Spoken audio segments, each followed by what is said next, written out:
Bonjour à toutes et à tous et bienvenue sur cette chaîne de bricolage. Aujourd'hui j'ai de la chance, je teste le nouveau laser de chez Toutri, le TS2. C'est un 10 watts avec une assistance à air et il a une très belle esthétique en plus d'avoir un autofocus. Allez, je vous explique tout ça en vidéo. Et je vais commencer par une phase montage pour voir en détail comment est fait ce laser. Et ensuite on fera des tests sur différents matériaux. Regardez dans la description de la vidéo, vous avez un sommaire qui vous détaille toutes les étapes. Allez, cette fois-ci, c'est vraiment parti.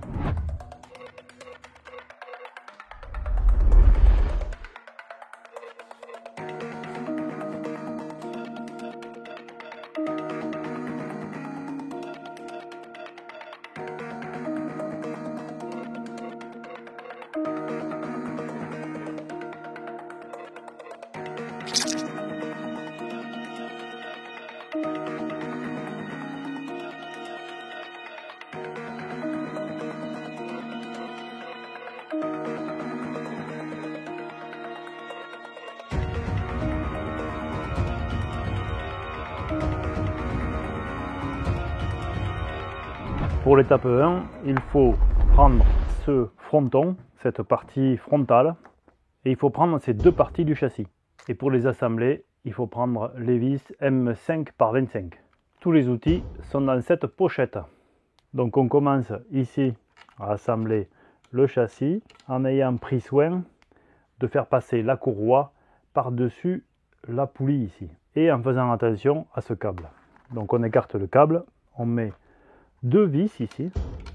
Je vous conseille de les serrer au départ, mais pas trop, de manière à garder un petit peu de latitude. On les serrera quand on aura monté l'entièreté du châssis. De ce côté, il y a une poulie avec une courroie. On va la positionner comme ceci et on va commencer ici à serrer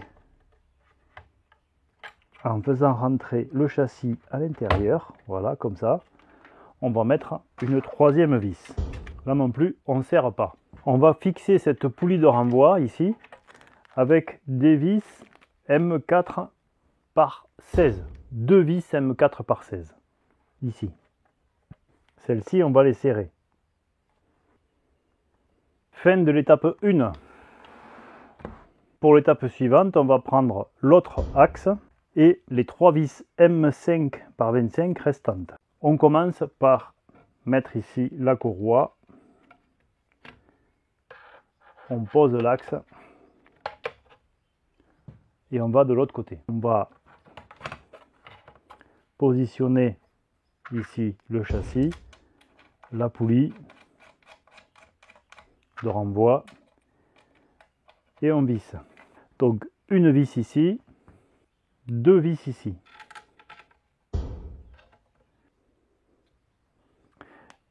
Et là maintenant on va pouvoir commencer à serrer. Donc 1, 2, 3, on resserre celui qu'on n'avait pas serré tout à l'heure. Et pareil ici, on serre ce qu'on n'avait pas serré. Le châssis est monté, on va juste visser cette poulie ici de renvoi avec deux vis, c'est du M4 par 16 et c'est fait. Ici aussi on serre. Et c'est terminé pour l'étape 2. Pour l'étape qui suit, on va installer le dernier axe. On va utiliser donc ce profilet déjà monté. On va utiliser une vis M4 par 16. On va utiliser une vis M5 par 20. Et on va utiliser deux vis M5 par 40. Donc on le met dans ce sens-là. On met les vis M5 par 40. Et on va visser ici. On ne serre pas pour l'instant. Normalement, dans le paquet, ici, la courroie n'est pas tendue. Il ne faut pas la tendre, la courroie, avant d'avoir monté cet axe pour permettre d'ajuster ici un chariot par rapport à l'autre. Si on est trop tendu, eh bien, on ne va pas pouvoir bouger comme ceci. Donc là, on a la courroie qui saute sur le pignon, c'est pas très grave, on viendra la tendre après. Ce qu'il faut maintenant, c'est s'assurer qu'on est à la même valeur à droite et à gauche au niveau du chariot pour être bien parallèle. et ne pas mettre le chariot en travers. Donc ce qu'on va faire, c'est qu'on va monter ici la vis de M5 par 20 et de M4 par 16. Donc pour ça, je vais retourner ici le chariot. Donc la vis de M5 par 20 vient ici. Et la vis de M4 vient ici. Donc la vis de M5 par 20 ici et la vis de M4 par 16 vient ici. Maintenant, on va serrer de ce côté. Il va rester à gérer cette courroie, mais il reste surtout à gérer celle-ci. Donc ici, on va regarder sur le châssis. On va se mettre à une valeur ici. Ici, je suis à 190. Je vais de ce côté. Je suis à 190. Chaque cran de la courroie ici dessous fait 1 mm. Donc s'il y a un décalage, eh bien, il faut décaler d'autant de crans. Et maintenant, on va tendre la courroie. Donc la courroie se tend ici, comme ça. Quand on serre, quand on visse, on tend la courroie. Et ensuite, pour vérifier la tension de la courroie, on vient ici et on regarde d'être bien tendu. Donc là, on n'est pas assez tendu. On va tendre jusqu'à ce qu'on soit bien tendu. Là, ça commence à être bien tendu. C'est pas la peine de serrer trop fort non plus. Normalement, on doit pouvoir tourner la courroie comme ça, là. Mais elle ne doit pas pouvoir sauter. Donc là, ça va le faire. Et on va faire de l'autre côté. Donc on va tendre la courroie.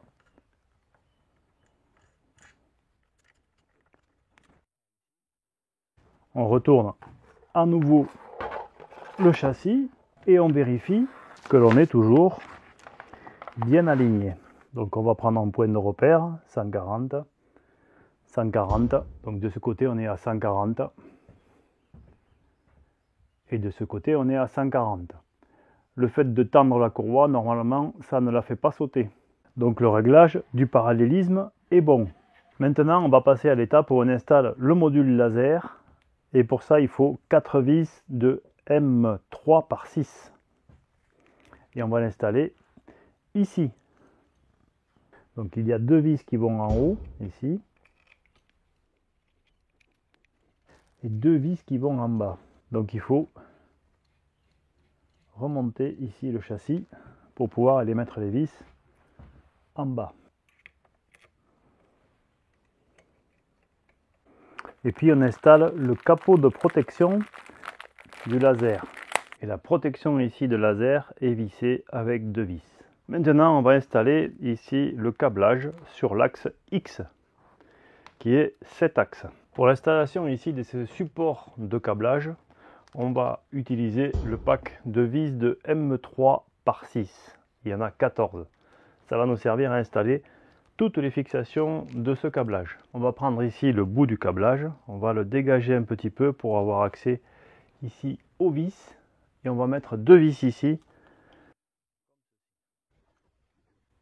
comme ceci. Et on va aller fixer ici l'autre bout de la protection de câblage. La première partie de la protection de câblage est installée. On va maintenant installer l'autre partie. Et pour ça, il faut rajouter cette petite pièce qui est un support pour le câblage. Et on va le rajouter ici, des petites vis M3. Comme ceci. Puis on va faire passer donc la protection de câble sur ce galet. Et on va venir ici fixer l'autre bout. Toujours avec des vis de 3 ici. Et ici, il en faut 2. Et voilà, c'est fixé. Et enfin, on va venir fixer l'autre partie de la protection de câble du chemin de câble sur cette platine. Et on va commencer donc à fixer cette platine ici avec 2 vis de M4 par 10.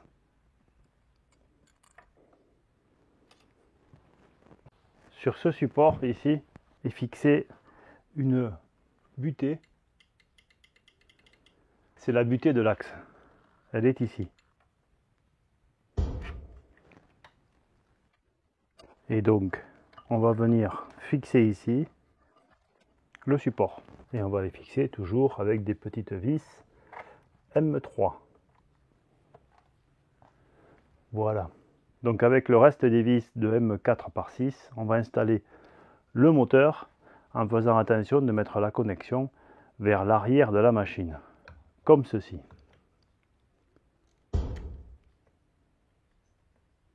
Et on va serrer modérément les vis. Voilà. Maintenant, pour installer la courroie, on voit qu'elle est trop courte, elle ne passe pas. Ou tout du moins dans la machine telle qu'elle m'est livrée aujourd'hui. Et donc on va faire une action ici. Quand on visse, on tend la chaîne. Quand on dévisse, on détend la chaîne. Donc je vais dévisser et en même temps je vais tirer. Jusqu'à ce que, eh bien, j'arrive à donner du mou suffisamment pour faire passer la courroie. Là, je suis presque arrivé à la faire passer. Voilà, elle est passée. Quand elle est passée, ici, eh bien, je vais tendre en vissant jusqu'à ce que je sois suffisamment tendu. Il faut pouvoir tourner la courroie comme ça, assez facilement. Voilà. Et là, on a monté le mécanisme de l'axe X, la motorisation de l'axe X. Voilà où on en est maintenant. On a monté l'entièreté du cadre, on a monté la tête de gravure, on a monté la protection de câblage, on a installé les moteurs. Donc il ne reste plus qu'à connecter ici les différents connecteurs. Donc on va commencer ici par l'axe X, où on va mettre le connecteur ici plat, où il y a marqué X. On va le mettre ici, en faisant attention au détrompeur, comme ceci. On va connecter aussi l'interrupteur de fin de course de l'axe X, qui est ici, par l'intermédiaire de ces deux connecteurs. Et là aussi, il y a un détrompeur. Voilà. Ici, on va commencer par connecter le connecteur plat ici de la descente en axe Z, comme ceci.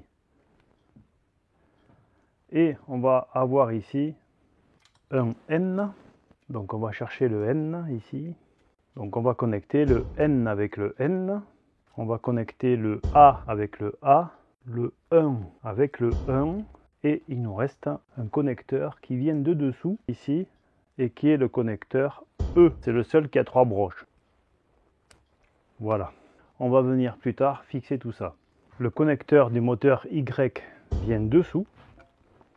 Et ici, on a un connecteur à relier, qui est le connecteur Y, que l'on va relier comme ceci. Alors maintenant, on va passer à la partie test.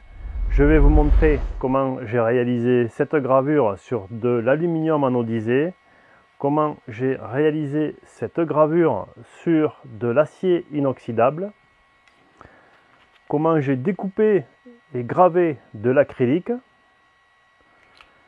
comment j'ai gravé du cuir, et bien sûr, comment on grave du bois et comment on découpe du contreplaqué. Allez, c'est parti pour des essais grandeur nature. Alors pour faire les tests de gravure, j'ai mis dessous un nid d'abeille. C'est pas obligatoire, mais je l'ai mis. On va graver ce morceau de contreplaqué. On va lui graver le logo ici de Toutri. Pour ça, on va utiliser la fonction autofocus de la tête de gravure. Parce que la tête de gravure, on peut la bouger comme ceci manuellement, mais aussi on peut faire l'autofocus. C'est quand même une fonction intéressante parce que là on est sûr d'avoir le bon focus. Donc on peut déplacer l'axe Z, on peut le piloter depuis l'ordinateur, et puis on peut faire donc l'autofocus. Voilà. Maintenant que l'autofocus est fait, eh bien, je vais lancer la gravure. Je vais utiliser seulement 20% de la puissance du laser. Je vais aller à 6 mètres par minute. Je vais créer donc un dessin qui fait 50 mm par 39. Il est ici à 12 lignes par minute. Allez, c'est parti. Je n'ai pas mis la soufflerie pour la gravure. Donc bien sûr, on met les lunettes. Là, on voit vraiment que ça va vite. Ensuite, on voit vraiment qu'on a la puissance du laser qui s'adapte à la vitesse du graveur, c'est-à-dire qu'il y a accélération, freinage en début et en fin de ligne, et on voit vraiment que ça s'adapte, ça scintille. Et on en a pour environ 5 minutes. Donc on va revenir dans 5 minutes.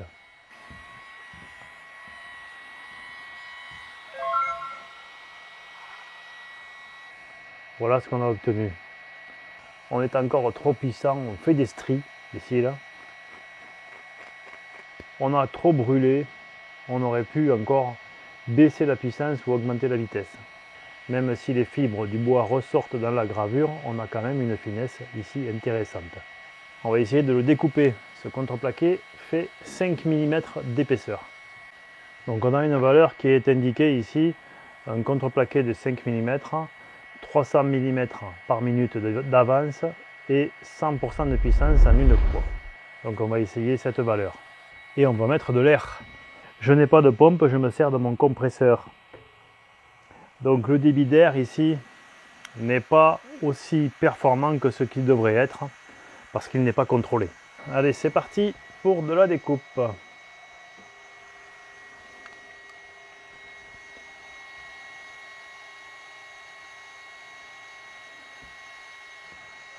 Au niveau de la fumée, ça se passe très bien. Je ne sais pas si ça aura coupé, mais on n'a pas trop de fumée.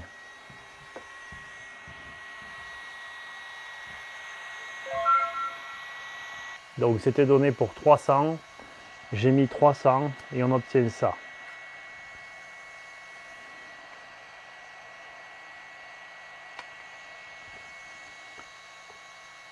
Nickel. Et maintenant on va faire un test sur cet échantillon de métal qui est fourni avec la machine. Je ne sais pas exactement ce que c'est, mais c'est quand même un métal qui est très réfléchissant. Donc parfois on a du mal à découper ce qui est réfléchissant. On va voir ce qui se passe ici. Alors je vais mettre une vitesse de 3 mètres par minute et je vais mettre une puissance à 100% pour une étiquette qui va faire 35 mm sur 15 mm avec 20 lignes par millimètre. Donc ça va donner ceci sur cette plaque. Je fais le point 0 du focus. Je vérifie le cadrage.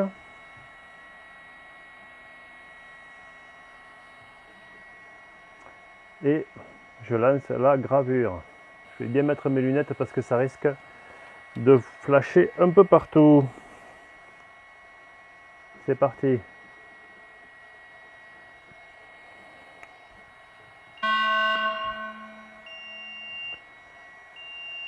Donc, je vais rajouter l'air comprimé pour voir. À mon avis, c'est pas ça, mais on va essayer. Non, ça veut pas. C'est le détecteur de flamme qui s'active alors que c'est de l'inox, du métal. Et le détecteur de flamme, il est juste ici. Il est juste ici, le détecteur de flamme. Donc voilà pourquoi, avec le rayonnement, je pense qu'il y a quelque chose qui se passe. J'ai rajouté un morceau de bois derrière pour voir s'il y avait une influence. Et je vais reprendre la gravure.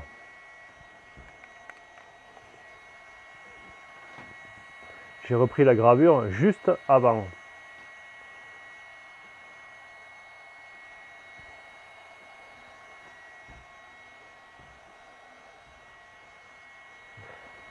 Et je pense que c'est le rayonnement.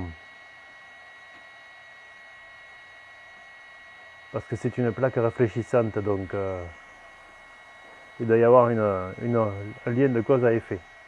Là, on est quand même à une vitesse de 6 mètres par minute.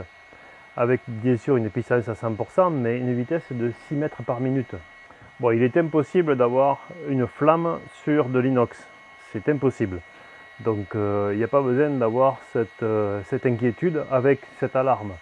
Je pense que c'est juste parce que le matériau renvoie de la lumière. Voilà ce qu'on obtient. C'est bluffant, hein? C'est vraiment bluffant à cette vitesse-là.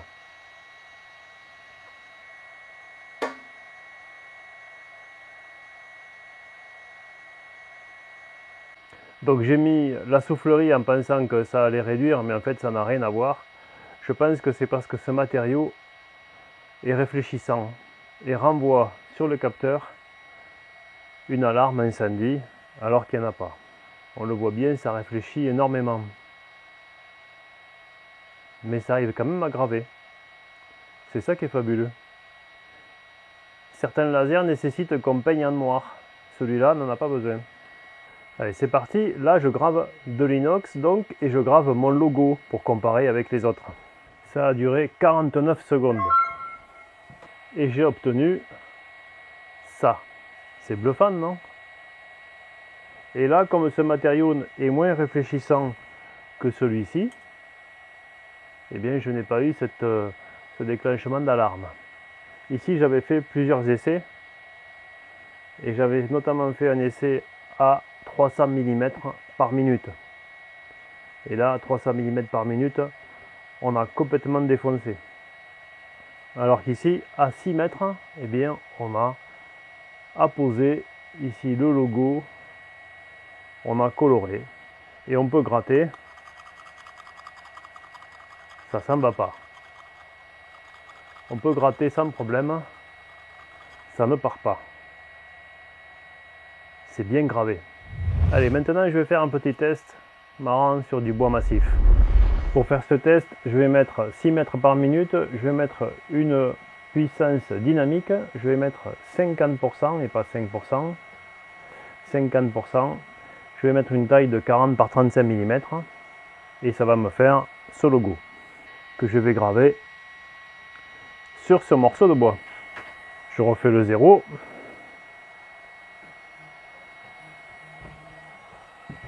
Pour les commandes de frame et les commandes de focus, sur laser GRBL, j'étais obligé de modifier les boutons et de mettre 1% de focus. Sinon, à chaque fois que je faisais ça, eh bien, je dessinais un carré.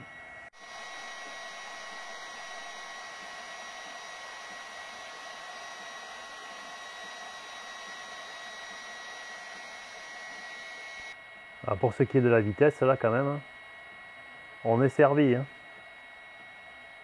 6 mètres par minute, ça y va.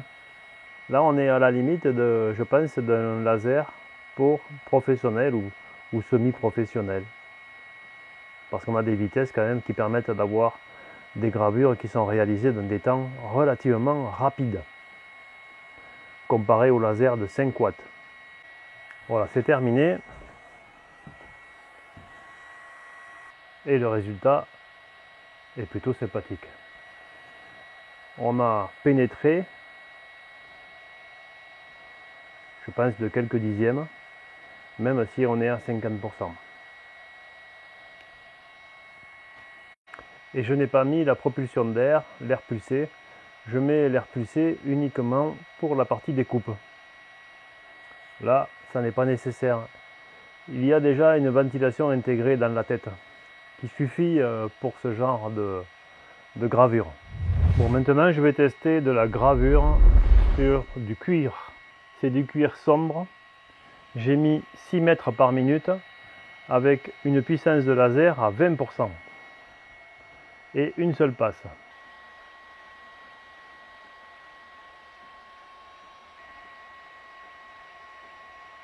Il est vrai que quand on a des protections comme ça et des guidages de câbles, c'est quand même plus propre. Il va me rester à couper les ritsans et peut-être à mieux organiser les câbles, mais je vais voir ça à l'usage en fait. Je vais trouver une position plus adéquate peut-être à l'usage. Il faut faire attention en fait que ces câbles, et notamment ce tuyau d'arrivée d'air, ne se coincent pas ici. Donc là je pense que je ne les ai pas très bien positionnés. J'aurais peut-être dû le faire passer de l'autre côté, je vais voir. Là on est à la moitié. Allez, on laisse finir ça.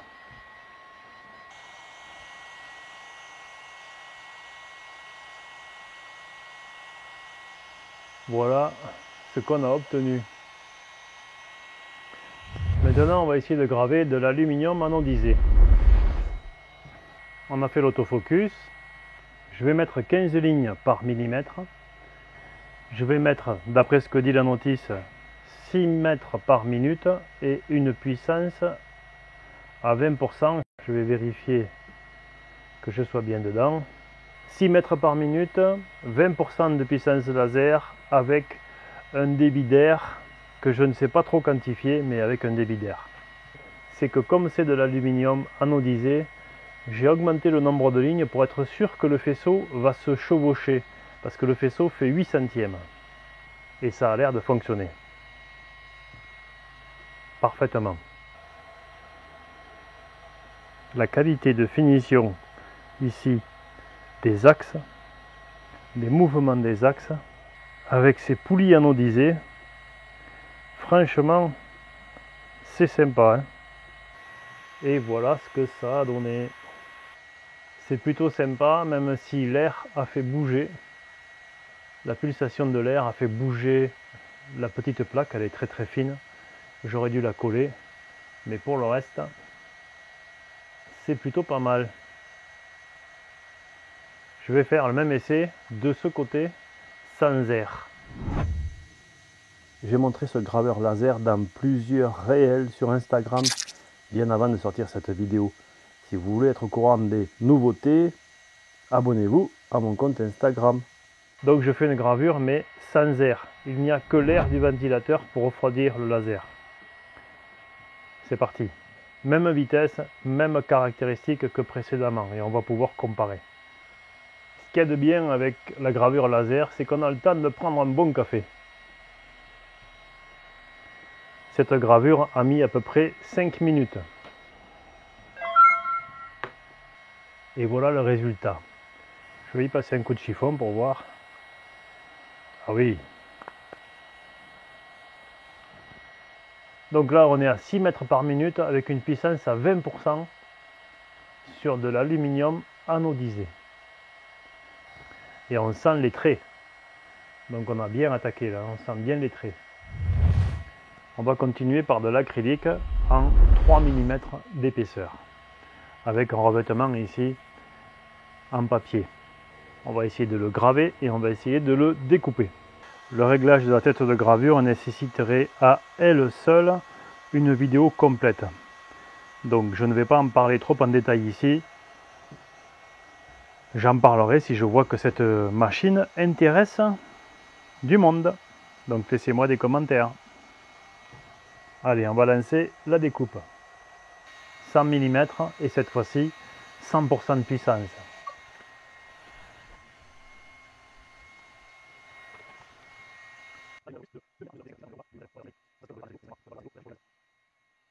Donc là, le plus simple, c'est de découper d'abord, effectivement, et de graver après.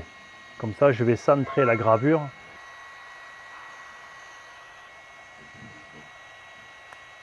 Hop.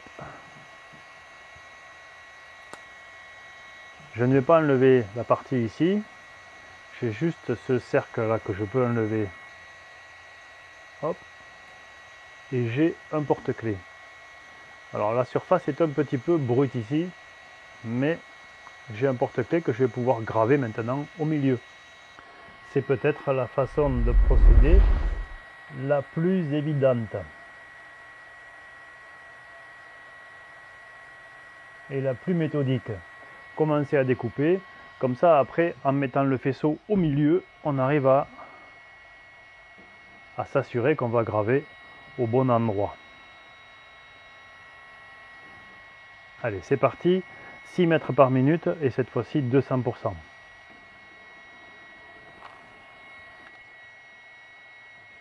Temps de réalisation 1 minute 30. C'est sûr qu'à 6 mètres par minute, la gravure, ça va vite.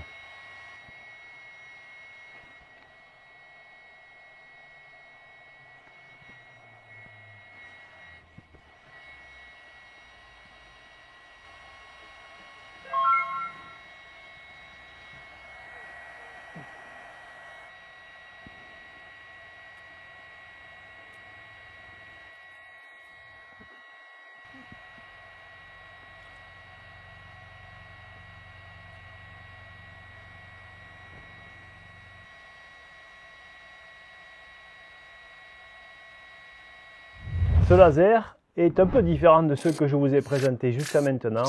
C'est le deuxième laser en 10 watts que je vous présente et celui-ci est vraiment du haut de gamme. C'est donc déjà un beau joujou. En plus de son esthétique, il a quand même des performances qui sont très intéressantes pour pouvoir faire des pièces de qualité et en quantité. Vous retrouverez toutes les caractéristiques et les informations sur ce laser dans la description de la vidéo. Je ne sais pas vous, mais moi je me suis régalé à tester ce laser, à découvrir cette nouvelle fonction d'autofocus que je vous présente pour la première fois sur un laser, à découvrir l'air pulsé, même si vous l'avez vu, je n'ai pas de pompe à air pulsé, donc le débit que j'ai utilisé, il n'est pas forcément optimum, il n'est pas forcément maîtrisé. Dès que j'aurai une pompe, je vous ferai une vidéo pour vous expliquer comment ça fonctionne et on verra les écarts qu'il peut y avoir par rapport à un système bricolé comme celui que j'ai utilisé. N'étant pas pour l'instant équipé, j'ai quand même décidé de vous le présenter. Et vous avez vu, je suis quasiment proche des résultats dans tous les domaines, dans toutes les matières à graver ou à découper, des résultats qui sont donnés par le constructeur. J'espère que vous avez passé un bon moment devant cette vidéo. Si c'est le cas, pensez à me remercier en mettant un pouce levé, en partageant cette vidéo autour de vous, en vous abonnant bien sûr si vous êtes fan de bricolage et de gravure laser. J'espère vous revoir dans une prochaine vidéo. Je vous dis donc à très bientôt et en attendant, soyez curieux, soyez prudents et bricolez bien.